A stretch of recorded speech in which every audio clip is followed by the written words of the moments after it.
Hello everyone, welcome back. It's Empyrion Galactic Survival episode 43. I'm Enigmius.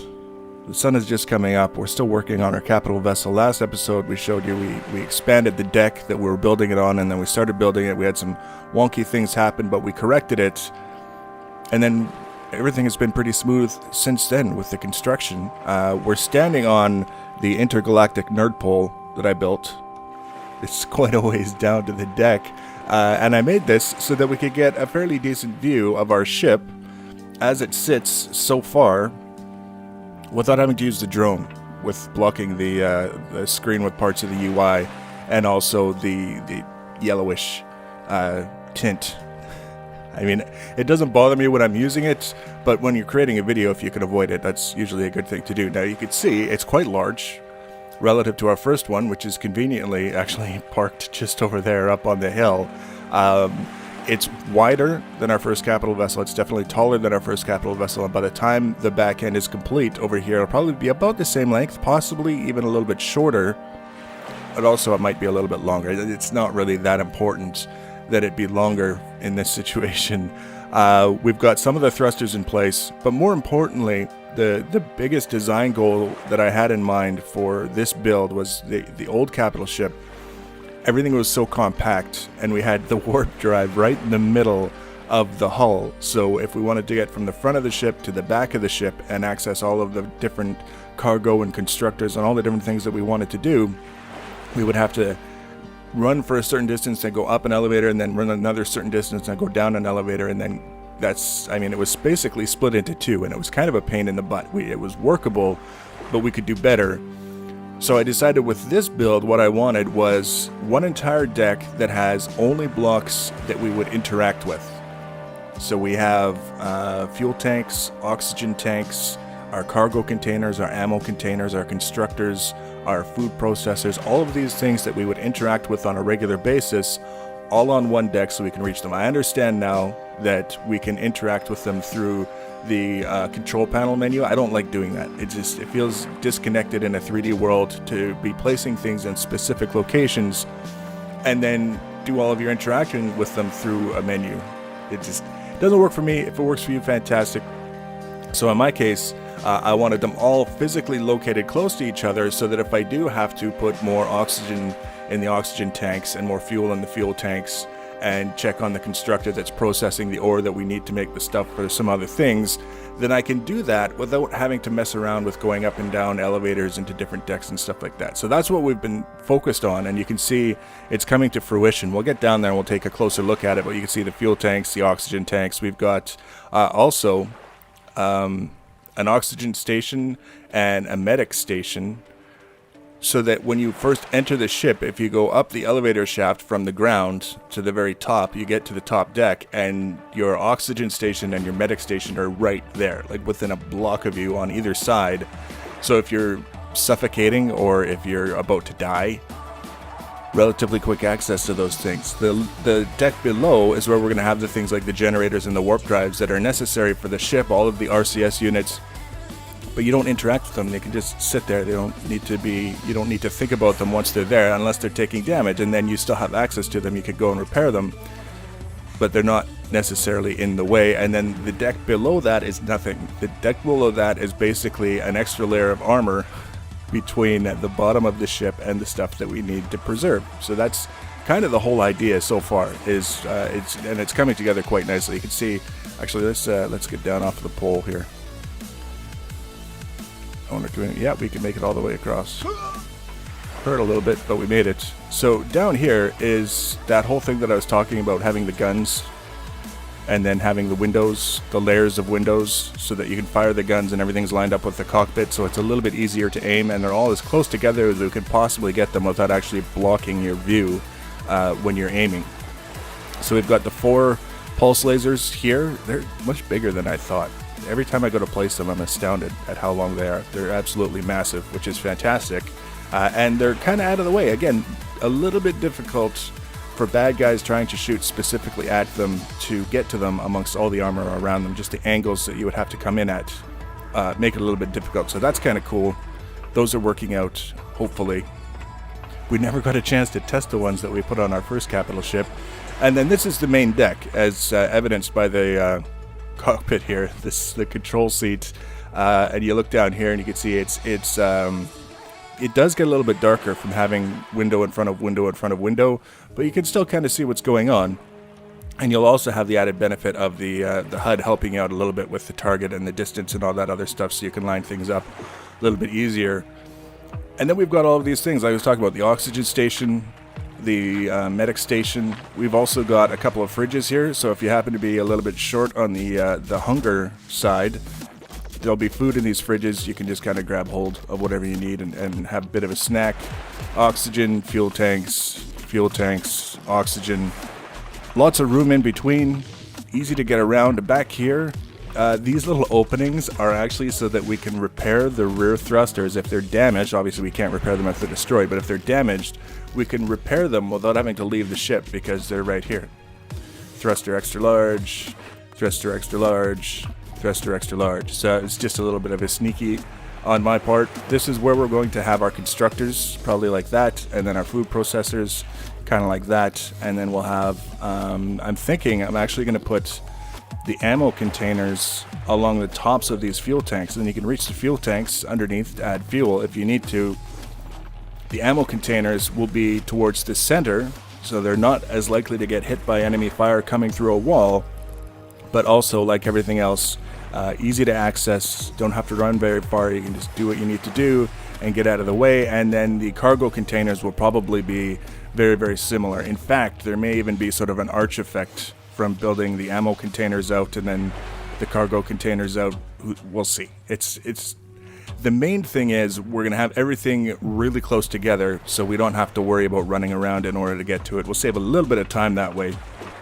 And then down here, like I was saying, this is where we have the stuff that you don't really have to interact with. We've got...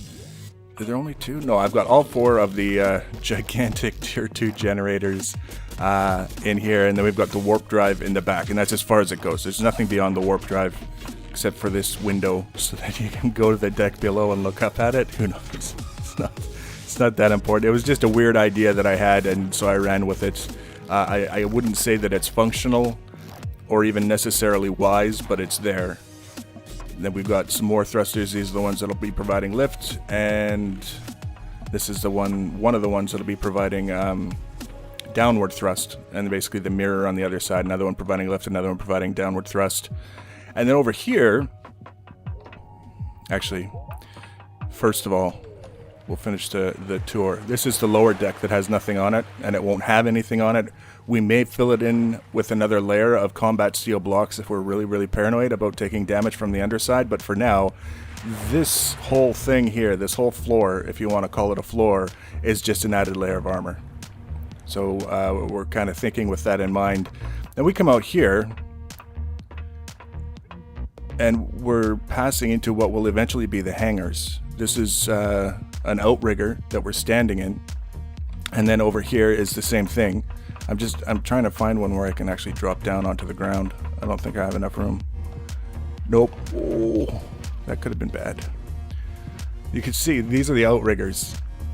And attached to these will be big pods that will have the hangar, and they will also have the extra large thrusters that will be responsible for reverse thrust and side-to-side movement. So there's going to be a lot of room taken up by the thrusters, but then there will also be plenty of room left over for hangars, and there's going to be one on either side, so that means we don't have to worry too much about having enough space for the ships. I'll tell you what, getting our hover vessel out of the back of that thing was a nightmare. It was not easy at all. It was a lot of wiggling and a lot of trying to gauge whether we were even moving when we were trying to wiggle to get out of it, just because it was too small of an opening.